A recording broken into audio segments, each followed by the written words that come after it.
Good morning. Welcome back to the Morning Minute Meditation. Idolatry is a big deal with God. He said in the Ten Commandments that we're not to have any other gods before Him.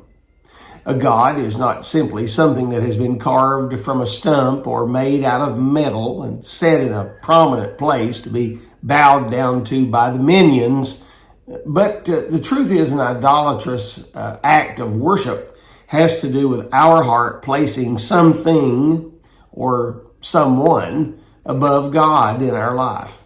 An idol for you and I in this 21st century could be our husband, our wife, our children, our grandchildren, our home, our job, and the list goes on and on of things that we can elevate to a prominence of deity in our life. It is such a big deal that the Apostle Paul in 1 Corinthians chapter 10 said this. He said, flee from idolatry. Not fight it, but flee from it.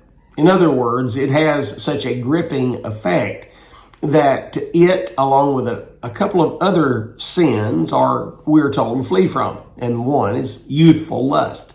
The power of the hooks of lust as they sink their talons into us and drag us into immorality is a big deal.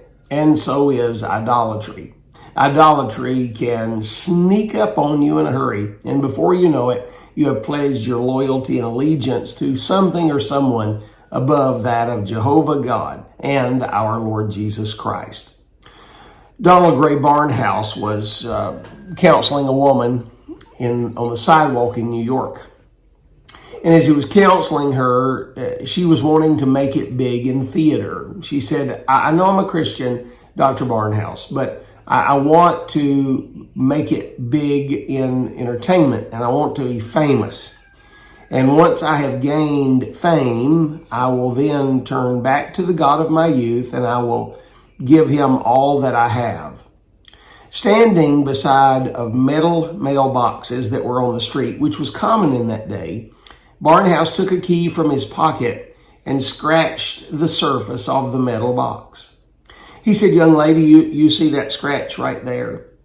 He said, because you are God's, the only thing He will ever let you do is scratch the surface of what you want and desire to have. For you see, you belong to Him, and only allegiance to Him will be honored by God. So you can try and go into the entertainment business if you like, but you will never acquire what you desire. You're just going to scratch the surface. Offended with the words of the preacher, she walked off and pursued her dream. Years later, Barnhouse saw the lady once again, older, wiser, tattered by time, and she admitted to Dr. Barnhouse, you're exactly right. I never was able to enjoy what I was pursuing. I just simply scratched the surface. And my heart was not made whole until I pledged it, lock, stock, and barrel, to the God of my youth. Can I say this to you? God will give you everything that you need for life, godliness, and happiness in this life and in the world to come. So, my dear beloved, flee from idolatry.